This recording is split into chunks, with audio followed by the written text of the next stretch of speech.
علیکم ورحمۃ اللہ وبرکاتہ اور بسم اللہ الرحمن الرحیم۔ آج کا جو میرا ٹاپک ہے اس ویڈیو کو بنانے کا وہ ہے آیت مباہلہ یا آیت تطہیر کے نام سے جو مشہور آیت سورہ عمران 3 کی آیت نمبر ہے 61۔ اس کو ہم ابھی ڈسکس کریں گے اور اس کے بارے میں جو کنفیوژنس ہیں اس سے پہلے ہم اس آیت کو دیکھیں گے۔ سورہ احزاب کی 33 ہے، 33 سورہ احزاب ہے، سورہ 33 نمبر ہے اور اس کی آیت نمبر 40 ہے۔ اور اس کے اندر اللہ تعالیٰ نے بتا دیا ہے کہ محمد صلی اللہ علیہ وسلم تمہارے مردوں میں سے کسی کے والد نہیں ہیں بلکہ خدا کے پیغمبر اور نبیوں کی مہر یعنی ختم نبوت ہیں، یعنی اس کو ختم کر دینے والے ہیں، اور خدا ہر چیز سے واقف ہے۔ ٹھیک ہے، اور اس کے آگے بھی کوئی ایسی بات نہیں ہے جو اس سے ریلیٹڈ ہو، یعنی یہاں پہ آیت کا ڈیٹیل ختم کر دی گئی ہے۔ آپ اس کی مختلف ٹرانسلیشنز اگر دیکھیں گے تو بھی آپ دیکھ لیں گے کوئی کنفیوژن نہیں ہے یہاں پہ۔ محمد صلی اللہ علیہ وسلم تم میں سے کسی مرد کے باپ نہیں، لیکن وہ اللہ کے رسول اور سب نبیوں کے خاتمے پر ہیں، اور اللہ ہر بات جانتا ہے۔ اللہ ہر بات جانتا ہے، جہاں پہ اللہ تعالیٰ یہ ورڈ کہتے ہیں نا کہ اللہ ہر بات جانتا ہے، تو اس کا مطلب ہوتا ہے کہ کوئی بہت گہرائی میں بات ہے جس کو اللہ تعالیٰ جانتا ہے، جو بتانا چاہ رہا ہے کہ نبوت بھی یہاں پہ ختم ہوتی ہے اور وہ مردوں کے باپ بھی نہیں ہے۔ تو نہ آپ اسے نسلوں کا سلسلہ سمجھنا کبھی کہ کوئی ان سے نسل چلنے والی ہے، بیٹوں کی گدی نشینی چلنے والی ہے، اور نہ ہی نبوت چلنے والی ہے۔ تو یہ اسی فتنے کی طرف اللہ تعالیٰ نے اشارہ کیا تھا جو آگے جا کے گروپنگ کی صورت میں آیا کہ لوگوں کو ذہن میں ڈالا گیا۔ کچھ عرصے پہلے میں نے ایک پوسٹ دیکھی جس میں تھا کہ کون کہتا ہے کہ محمد صلی اللہ علیہ وسلم لاوارث ہیں، نعوذ باللہ، یہ ورڈ کہہ کے لوگوں کو اکسایا جا رہا ہے، غصہ دلایا جا رہا ہے۔ حضور اکرم صلی اللہ علیہ وسلم کی جو نسل ہے، وہ وراثت وہ حضرت علی اور ان کے بیٹوں سے چلتی ہے، وہ ان کے وارث ہیں۔ یعنی ایسا کہ جو عام مسلمان ہیں جو گروپنگ میں نہیں ہے وہ بھی کہے کہ محمد صلی اللہ علیہ وسلم کو اگر بیٹے نہیں تھے تو یعنی ایک بری بات ہو گئی، اگر ان کے بیٹے نہیں رہے، ان کی اولاد وہ نہیں رہی، تو یہ ایک ان کی عزت دینے والی بات ہے ان کو کہ بھئی ان کے داماد اور ان کے نواسوں کو ان کی آل بنا دیا جائے تو ان کی عزت مل جائے گی۔ عزت ذلت اللہ تعالیٰ کے ہاتھ میں۔ اللہ تعالیٰ نے ان کو 3 بیٹے دیے اسی لیے کہ بیٹوں کی یہ نہ ہو کہ بھی بیٹے تھے ہی نہیں، بیٹے دے کے لے لیے، اتنے پیارے پیارے چھوٹی چھوٹی ایج کے بیٹے ان سے لے لیے گئے، ان کو اتنا بڑا غم اللہ تعالیٰ نے دیا اس طرح سے کہ ان کے وہ آگے ان گدی نشینی اور ان نبوت کو آگے چلانے والے جو فتنے بازیاں ہیں ان سے بچانے کے لیے، ان کی آخری نبی تھے۔ یہاں پہ دین یہاں پہ ہمارا کمپلیٹ ہو جاتا ہے، ہماری کوئی نبوت، کوئی کتاب نہیں آنی، کوئی نبی نہیں آنے۔ ایسے میں ہم کوئی ایسا فرقہ کوئی تفرقے والی بات رہ جاتی، کوئی فتنہ رہ جاتا تو مصیبت ہوتی۔ تو اس کو ختم کرنے کے لیے اللہ تعالیٰ نے باقاعدہ حضرت صلی اللہ علیہ وسلم کو بیٹے دے کے واپس لے لیے۔ تو یہ ایک بہت بڑا غم تھا جسے حضرت صلی اللہ علیہ وسلم نے بھی صبر سے برداشت کیا، کیونکہ ان کو بھی پتہ تھا کہ اس میں اللہ تعالیٰ کی کیا مصلحت ہے، اللہ تعالیٰ کو بھی پتہ تھا۔ اب مگر اب ہم لوگ یہاں پہ گمراہی پہ آ جاتے ہیں اور ہم لوگ ایک آیت کو بیس بنا لیتے ہیں جس کی گہرائی کو نہیں دیکھتے۔ اب یہ والی آیت آپ نے دیکھ لی، اس کو آپ نوٹ کر لیں، اس کے نمبر کو، سورہ احزاب سورہ 33 کی آیت نمبر 40 ہے سورہ احزاب کی۔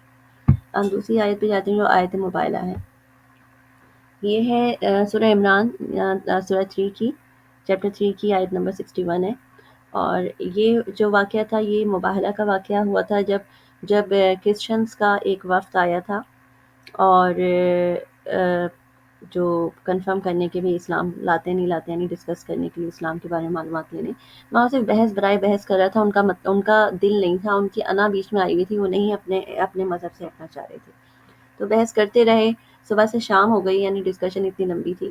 تو اس پہ اللہ تعالیٰ نے کہا کہ یہ جو مباہلہ کا مطلب ہے کہ گروپس آمنے سامنے بیٹھے ہیں اور جب ایک بندہ اپنی آپ کو غلط تسلیم نہیں کر رہا غلط ہونے کے باوجود، اور دوسرے کو حق پہ ہونے کے باوجود صحیح تسلیم نہیں کرنا چاہ رہا، اور وہ اڑا ہوا ہے، بحث برائے بحث کر رہا ہے، کوئی کسی اختتام پہ نہیں آنا چاہ رہا، تو اللہ تعالیٰ کہتے ہیں کہ پھر آپ اپنے خاندانوں کو بلا لو اور جھوٹے پر اللہ کی لعنت بھیج دو۔ تو اسے مباہلہ کہا گیا ہے۔ تو اس کی پھر اللہ تعالیٰ نے خود کہا حضرت صلی اللہ علیہ وسلم کو کہ آپ بلائیں اور آپ اس طرح سے مباہلہ کی قسم کھائیں، اور یعنی لعنت بھیجنے کا آپ کریں، اور یعنی یہ دعوت دیں کہ بھئی مباہلہ کر لیتے ہیں، اگر آپ نہیں مان رہے تو مباہلہ کر لیتے ہیں۔ اب کرسچنس کے دل میں تھا، اللہ تعالیٰ جانتا تھا کہ کرسچنس کے دل میں ہے کہ بھئی ہمیں پتہ ہے کہ یہ نبی صحیح ہیں اور ہم کہیں عذاب میں نہ آ جائیں اللہ کے، تو وہ دل سے انہیں مانتے بھی تھے، مگر وہ اسے تسلیم نہیں کرنا چاہ رہے تھے کیونکہ وہ ڈرے ہوئے تھے اپنے ارد گرد کے لوگ کیا کہیں گے، یا پھر جو بھی ان کے ایشوز ہوتے ہیں. تو انا بیچ میں آ گئی تھی. تو وہ اس میں بہت سے لوگ ہوتے ہیں جو اپنے آبا اجداد کے دین سے نہیں ہٹنا چاہ رہے ہوتے اور ضد میں آ جاتے ہیں، صحیح کو صحیح جانتے ہوئے بھی وہ نہیں مان رہے ہوتے، منہ سے نہیں مان رہے ہوتے. تو یہ وہی والی سچویشن تھی. تو یہاں پہ آیت مباہلہ اللہ تعالیٰ نے نازل کی، اور اس کے اندر جو انہوں نے ورڈ کیا کہ ہم اپنے بیٹوں کو بلا رہے ہیں تو ہم اپنے بچوں کو بلا رہے ہیں تو اپنے بچوں کو بلا لو. تو اس میں جو بچے کا ورڈ ہے نا عربی میں، وہ بیٹے اور بچے دونوں کے لیے لیا جاتا ہے. سیم ورڈ ہے ابنانا. اور یہ ورڈ جو ہے یہ اردو کے اکثر ٹرانسلیٹرز بیٹے میں لے لیتے ہیں کیونکہ اردو کی آٹو ٹرانسلیشن میں لگاؤ تو ابنانا عربی سے اگر آپ اردو میں لگاؤ تو وہ بیٹے نکلتا ہے، مگر اگر آپ انگلش سے یعنی عربی سے اردو میں لگاؤ یا انگلش میں لگاؤ، مگر جو آپ انگلش میں یعنی آپ جب اور سنس کریں گے یا پھر اور چلڈرن کریں گے تو ہمیشہ ابنانا دونوں میں سیم نکل کے آتا ہے.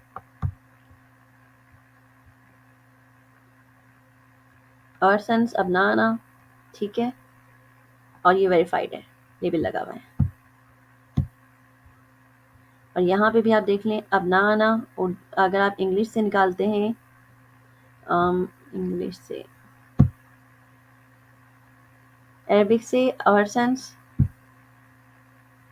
ابنانا اور سنس، ٹھیک ہے. اور اگر آپ اس کو اگر آپ اور چلڈرن کریں گے تو وہ بھی نکل کے آئے گا، اور چلڈرن ابنانا، یہ بھی ویریفائڈ ہے. ٹھیک ہے. تو یہاں پہ یہ کنفیوژن ہو جاتی ہے. اس کو ہم یہاں پہ دیکھ لیتے ہیں ابنانا. یہاں پہ یہ کنفیوژن ہوتی ہے کہ جب آٹومیٹکلی آپ عربی سے اگر آپ ٹرانسلیٹ کرتے ہیں تو پہلا جو اس کا ورژن ہے وہ ابنانا اور سنس بھی ہے، اور اپنے بچوں کے لیے بھی یہی ورڈ ہوتا ہے، کوئی اور ورڈ نہیں ہوتا. اس کے لیے میں نے ایک اور آیت نکال کے رکھی ہے کنفیوژن کو کلیئر کرنے کے لیے. دیکھیں اللہ تعالیٰ جو ہوتا ہے نا، ان کی قرآن شریف کی جو الفاظ کی ویلیڈیٹی بالکل صحیح ہے. جو ورڈ جہاں پہ یوز کیا گیا ہے نا جس معنی سے، وہی ورڈ دوسری جگہوں پہ بھی اس معنی سے ہی یوز کیا جائے گا، یا کسی اور معنی سے بھی یوز کیا جا رہا ہے تو وہ معنی بھی وہاں پہ ویلڈ آئے گا. یہ نہیں ہوگا کہ کوئی گڑبڑ. جیسے خاتم النبیین کا ورڈ ہے قرآن شریف میں، جن جن جگہوں پہ خاتم کا ورڈ ہے وہ وہاں مہر کے طور پہ یوز کیا گیا ہے. اس کا مطلب نگینہ بھی ہوتا ہے خاتم کا، جو کچھ لوگ لیتے ہیں ختم نبوت کو، جو لوگ نہیں مان رہے ہوتے.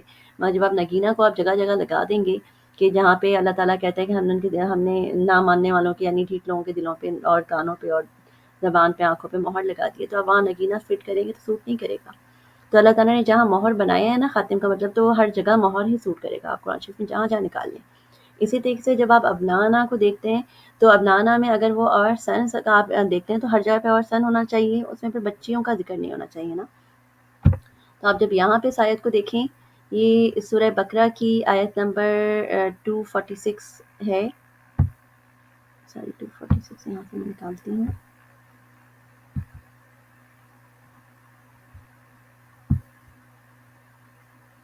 اور یہ احمد علی ٹرانسلیٹر ہیں یہاں پہ، جنہوں نے ہمارے بیٹے ورڈ یوز کیا وہاں پہ. اور یہاں پہ اگر آپ دیکھیں، یہاں پہ انہوں نے ہمارے اپنے بیٹے یوز کیا ہے تو یہاں پہ سوٹ نہیں کر رہا. اللہ کی راہ میں کیوں نہیں لڑے، حالانکہ ہمیں اپنے گھروں اور اپنے بیٹوں سے نکال دیا گیا ہے. جبکہ یہ جو ورڈ تھا یہ باقاعدہ ہمارے بچے ہے. آپ کہیں پہ بھی ٹرانسلیشن میں یوز کریں گے، بچوں کو دور کیا گیا تھا، گھر اور بچے دور ہو گئے تھے. تو اس میں اولاد اور بچے، باقی سارے ٹرانسلیٹرز جنہوں نے بچوں کے طور پہ یوز کیا ہے، بیٹوں کے طور پہ یوز کیا ہے، وہاں پہ یہاں پہ انہوں نے بچے اور اس سے لیا گیا ہے، کانسیپٹ میں لیا ہے کہ صحیح ورڈ لگائے یہاں پہ. مگر وہاں پہ وہ غلطی کر گئے کیونکہ لوگوں نے ایک کہانی بناتی ہے کہ وہ جو مباہلہ میں جب حضرت علی اور حضرت فاطمہ اور ان کے بچوں کو لے کر آئے تھے حضرت صلی اللہ علیہ وسلم مباہلہ کی قسم اٹھانے کے لیے اور وہ بدعا دینے کے لیے، تو اس لیے جو ہے اس کا مطلب ہے کہ وہ اہل بیت تھی. اہل بیت جو ہے اس کا مطلب یہ نہیں ہے کہ یعنی اس کا کہ میں آپ کو عربی میں اور دکھاتی ہوں جو اس کے کنفیوژن کلیئر کرنے کا ہے. تو آپ جب اس آیت کو دیکھتے ہیں تو یہاں پہ ہو گیا اپنے بیٹے. یہ ٹرانسلیٹر ہیں فتح محمد جالندھری. اور پھر آپ یہ دیکھتے ہیں مولانا مودودی. اور یہ جو ہیں ان کا دیکھیں گے اپنے بال بچے، اپنے بال بچوں کو بھی لے آئیں. ٹھیک ہے. یہاں پہ آپ انگلش ٹرانسلیٹرز دیکھیں تو زیادہ تر ٹرانسلیٹرز نے اس میں جو ہے ٹرانسلیٹرز یہاں پہ صحیح چل رہے ہیں. ٹھیک ہے. یہ آل عمران کی آیت 61 ہے اور اس میں آپ دیکھیں گے تو come let us call upon our children, ٹھیک ہے، اینڈ یور چلڈرن. اور یہاں پہ جو ہیں یہ ہیں ٹرانسلیٹر علی اونائی انہوں نے کہا ہے کم دین لیٹ اس سمن اور سنز اینڈ یور سنز، انہوں نے سنز یوز کیا ہے. پھر آپ یہاں دیکھیں تو یہ ہے محمد سرور اور یہ تھی شبیر احمد. ٹھیک ہے، یہاں پہ مولانا موجود تھی اس لسٹ میں نہیں ہے. لیٹس ایچ آف اس برنگ اور چلڈرن اینڈ وومین. ٹھیک ہے، اور وومن کا ذکر ہے یہاں پہ آپ دیکھیے گا، زوجہ کا ذکر نہیں ہے یہاں پہ، بیوی کا ذکر نہیں ہے. ٹھیک ہے، تو اس لیے بیوی کو نہیں لایا گیا یہاں پہ. اللہ تعالیٰ نے کہا کہ اپنی عورتوں کو اور اپنے بچوں کو اور اپنے اپنے آپ کو لے آئیں. ٹھیک ہے، تو عورتوں میں بیویاں بھی ہوتی ہیں، بیٹیاں بھی ہوتی ہیں، بہنیں بھی ہوتی ہیں. ضروری نہیں کہ وہ بیوی ہی ہو. اگر بیوی بولا جاتا تو حضرت اکرم صلی اللہ علیہ وسلم ہر حال میں لاتے. وہ کیسے اللہ تعالیٰ کی اتنی بڑی آیت کی نفی کرتے ہیں؟ تو ظاہر سی بات ہے ایک عقل مندی کا تقاضا تھا کہ ایک چھوٹا سا گروپ آ جائے جو جن کے اللہ تعالیٰ کو بھی پتہ تھا، حضرت اکرم صلی اللہ علیہ وسلم کو بھی اللہ تعالیٰ کی طرف سے پہلے سے اندازہ ہوتا ہے کہ کیا ہونے والا ہے آگے، سامنے والے کے دل میں کیا چل رہا ہے. تو یہ تھا کہ مباہلہ کمپلیٹ نہیں ہونا، یہ صرف ان کو ڈراوا دینا تھا کہ بھئی ہم ریڈی ہو کے آ گئے ہیں تو تم بھی اب قسم کھا لو. تو اس لیے ایک چھوٹا سا گروپ تھا جس میں ہوتا ہے نا کہ عقل مندی سے کہ بھئی دو فیملیز کے دو فیملیز چھوٹی سی ہوں اور دو فیملیز بھی ہو جائیں، کیونکہ یہاں پہ آپ ورڈ نوٹ کریں اس میں تو ہم کا ذکر ہے. ٹھیک ہے، ہم اپنی عورتوں کو اور بیٹوں کو لے آئیں، اور ہم اپنے بیٹے اور عورتوں کو بلا لیں اور تم اپنے بیٹوں اور عورتوں کو بلا لیں. یہاں پہ ہم کا ذکر ہے تو مطلب یہ کہ مسلمانوں کے لیے ہم ورڈ یوز ہوا ہے اور مشرکوں کے لیے تم ورڈ یوز ہوا. یہ نہیں ہوا کہ ہم لوگ اپنے بیٹوں کو بلا لیں تو تم لوگ ہم لوگ اپنے عورتوں کو بلا لیں. یعنی ان دونوں کا مکس نہیں ہے، یہ مشرک اور مسلمانوں دونوں کے لیے یہ یوز نہیں ہوا، مشرکوں کے لیے یہ یوز ہوا ہے. ٹھیک ہے، تو یہاں پہ ہم کا مطلب یہ ہے کہ اس وقت جو مباہلہ کے لیے ایک سے زیادہ مسلمان آگے آنے والے تھے. اب ایک سے زیادہ مسلمان میں پہلے تو حضرت اکرم صلی اللہ علیہ وسلم ہو گئے، اور دوسرے کون تھے جو ان کے پاس دوسرا کون مسلمان مرد تھا؟ اس وقت دوسرا مسلمان مرد تھے حضرت علی رضی اللہ تعالیٰ عنہ. تو جو ان کی فیملی وہ اپنی بیٹی کو ساتھ لائے، ان کی بیٹی ساتھ ان کے چھوٹے چھوٹے گود کے بچے آئے جن کو وہ گھر چھوڑ کے نہیں آ رہی تھیں، وہ بھی ساتھ آئے اور حضرت علی بھی آ گئے. تو ایک ساتھ دو فیملیز کور ہو رہی تھیں اس گروپ میں، چھوٹے سے گروپ میں دو فیملیز کور ہو رہی تھیں. ایک کی بیٹی جو ہے وہ ایک کے گھر کی عورت ان کی بیٹی تھی، حضرت السلام کی بیٹی ان کے گھر کی عورت بھی ہو گئی اور ان کی بیٹی بھی شمار ہو گئی، یعنی اولاد بھی شمار ہو گئی. ٹھیک ہے، اور حضرت علی کی وہی والی انہی کی بیٹی حضرت علی کی بیوی بھی شمار ہو گئی، یعنی ان کے گھر کی عورت بھی شمار ہو گئی. یعنی حضرت فاطمہ اس وقت دو گھروں کی عورت تھیں، ایک کی بیٹی تھی اور ایک کی بیوی تھی. اور جو حضرت فاطمہ کے جو اولاد تھے وہ حضرت علی کے اولاد کے طور پہ آئے تھے. یعنی حضرت علی اور حضرت محمد صلی اللہ علیہ وسلم دونوں مباہلہ کی قسم اٹھانے والے تھے، مباہلہ کرنے والے تھے، مگر مباہلہ کی دعوت ان دونوں کی طرف سے تھی، مگر وہ دعوت پوری نہیں ہوئی. اگر دعوت ہو جاتی تو سب کو سامنے آ جاتا کہ مباہلہ کرنے کے لیے یہ دونوں مرد آگے آئے تھے مسلمانوں میں سے. مباہلہ سے وہ ڈر گئے تھے کہ اس چند ان کے دل میں چور تھا، انہوں نے کہا نہیں ہم مباہلہ نہیں کریں. انہیں پتا تھا کہ بھئی اللہ کا نبی قسم اٹھا لے گا یا بددعا دے دے گا تو پھر ان کا تو کوئی ان کو بچانے والا کوئی نہیں. جب اللہ ہی بددعا دلوا رہا ہے تو پھر ان کو بچانے والا کوئی نہیں، تو یہ ڈر کے پیچھے ہٹ گئے. تو یہ واقعہ ہوا. اب اس کے اندر دوسرا ایک پوائنٹ آ جاتا ہے لوگوں کے ذہن میں کہ بھئی اگر وہ اپنی بیٹی کے ایک بیٹی کے طور پہ لائے تھے تو باقی اولادوں کو کیوں نہیں لائے، بیویوں کو کیوں نہیں لائے؟ کیونکہ بیوی زوجہ کا ورڈ یہاں پہ ہے ہی نہیں، یہاں پہ عورت کا ورڈ ہے. گھر کی عورتیں، گھر کی عورتوں میں بیویاں بھی آ جاتی ہیں، بیٹیاں بھی آ جاتی ہیں، بہنیں بھی آ جاتی ہیں، کسی کو بھی لے آئے. تو ایک چھوٹے سے گروپ کو لائے جس میں دو مسلمانوں کی فیملیز کور ہو رہی تھیں، دو مسلمانوں کی قسم کے حساب سے، اللہ تعالیٰ کے الفاظ کے حساب سے دو مسلمانوں کی فیملیز کور ہو رہی تھیں. پھر یہ ہوتا ہے کہ وہ انہی کو کیوں لے کر آئے، کوئی اور اولادوں کو کیوں نہیں لائے؟ تو جب آپ ڈیٹس وغیرہ کو دیکھتے ہیں تو وہ اپنی اولادوں کو اس لیے نہیں لائے کیونکہ حضرت اکرم صلی اللہ علیہ وسلم کی اولادوں میں سے صرف حضرت فاطمہ تھی جو اس وقت زندہ رہی تھیں. آپ ان کو دیکھیں تو یہ جو ہے یہاں پہ سب کی ڈیتھ جو ہے یہاں پہ ہو چکی تھی. صرف یہاں پہ حضرت ابراہیم کا جو یہاں پہ ڈیٹ ہے یہ غلط لکھی ہوئی ہے. میں آپ کو دوسرا پیج دکھاتی ہوں جس میں صحیح ڈیٹ ان کی بتائی گئی ہے. تو یہاں پہ یہ سن 631 کے سپتمبر کا واقعہ ہے. ٹھیک ہے، 9ویں مہینے کا. اور یہ 631 سے پہلے یعنی اپریل میں ان کی ڈیتھ ہو چکی تھی. یہ میں آپ کو دکھا دیتی ہوں. یہ میں شیعہ گروپ ہی میں نے کھولا ہوا ہے. ٹھیک ہے، شیعہ ویب سائٹ ہی کھولی ہے wikishia.net، جس میں آپ کو مباہلہ کی ڈیٹ بتاتی ہوں. یہ سپتمبر 631. ٹھیک ہے، سپتمبر 631 میں واقعہ. اور یہ ہجری یعنی 631 یعنی سپتمبر آپ سمجھ لیں یا اب اسے سمجھ لیں 9 ہجری 631. اور یہاں آپ دیکھیں گے تو 631 میں یعنی جو ہے ان کی ڈیتھ ہو چکی تھی. اب یہاں پہ آپ دیکھ لیں تو جو ان کی اولاد تھی اپریل میں ان کی ڈیتھ ہو چکی تھی. حضرت وسلم کی جو اولاد ہے حضرت ابراہیم علیہ السلام تھے وہ ان کی ڈیتھ ہو چکی تھی. ٹھیک ہے, تو یہاں پہ وہاں پہ صرف ڈیٹ کا وہاں پہ گڑبڑ ڈالی ہوئی ہے, مگر یہاں پہ آپ دیکھیں گے تو یہی والی ڈیٹ یہاں پہ وکی شیعہ میں بھی آپ حضرت ابراہیم علیہ السلام کی دیکھیں گے تو یہ اپریل میں ان کی ڈیتھ ہو چکی تھی, اور جبکہ وہ آگے کا واقعہ ہے. تو باقی آپ ساری بہنوں کو دیکھیں گے, ساری اولادیں ان سب کی بھی ڈیتھ ہو چکی تھی, صرف ایک حضرت فاطمہ تھیں جو حیات تھیں, تو ان کو آگے لایا گیا. اور جو ہے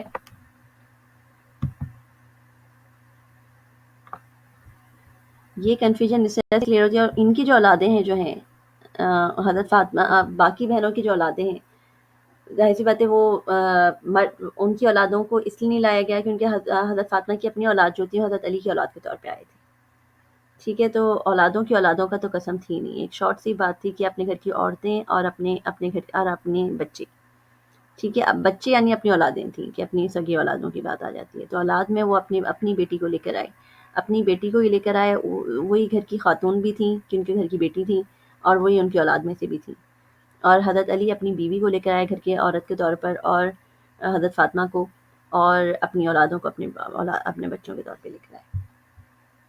تو یہ کنفیوژن ہے جو لوگوں نے ذہن میں رکھی ہوئی ہے, تو اس کو پلیز آپ لوگ کلیئر کریں. آپ دیکھ چکے ہیں اللہ تعالیٰ کی آیات کو اس طرح سے اگنور نہیں کرنا چاہیے. بہت ذہن لگا کر, بہت سوچ سمجھ کر آپ چیزوں کا گہرائی میں جا کر چیزوں کا کو غور کیا کریں.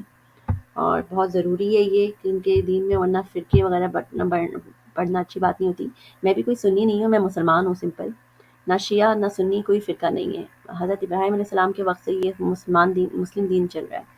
ٹھیک ہے نا, تو پہلے سے بھی چل رہے ہیں. ماں ان کا کہتے ہیں کہ حضرت ابراہیم علیہ السلام ہمارے جو ہیں ان کا دین, انہوں نے اس دین کا نام مسلم رکھا تھا, اور یہ مسلم اس حساب سے ہی چلنا چاہیے. حضرت اکرم صلی اللہ علیہ وسلم کو بھی دین میں کسی ایڈیشن کی اجازت نہیں دی گئی تھی. مسلمان کا دین ہے, ہمیں مسلمان کہلانا چاہیے. نہ کوئی شیعہ ہوتا ہے نہ سنی ہوتا ہے. یہ فرقے بنتے ہیں, اللہ تعالیٰ جو کرتے ہیں وہ سوچ سمجھ کے کرتے ہیں. ایک ہی آیت ہوتی ہے جو بہتوں کو راہ پہ لے آتی ہے اور بہتوں کو گمراہ کر دیتی ہے, جن کو اللہ تعالیٰ جن کو ہدایت نہیں دینا چاہتا. تو خدا را آپ لوگ یہ فرقوں سے نکلیں, اور کوئی کنفیوژن ہو مزید تو آپ شیئر کر سکتے ہیں ڈسکشن وغیرہ, اگر آپ کو کوئی اور کنفیوژن ہے کہیں پہ کنفیوژن, کیونکہ باقی کی ساری آیات میں کہیں پر بھی, اس آیت کے علاوہ کہیں پہ بھی کوئی ایسا کلیئر نہیں ہے جس کو لوگ بنا لیں, ایشو بنا لیں. صرف یہ آیت اور مباہلہ کا واقعہ ہے کہ اس میں یہ لوگ ساتھ آئے تھے حضرت محمد صلی اللہ علیہ وسلم کے ساتھ, اور باقی لوگ نہیں تھے, تو یہ اہل بیت ہو گئے. تو یہ ایک اسپیشل فیملی ہو گئی, اور اس سے نسلیں چلتی ہیں. تو نسلیں اللہ تعالیٰ نے حضرت وسلم کی ان کو دے کر بیٹے اس لیے لیے کہ تاکہ نسلوں کا سسٹم نہ چلے. شکریہ, اللہ حافظ.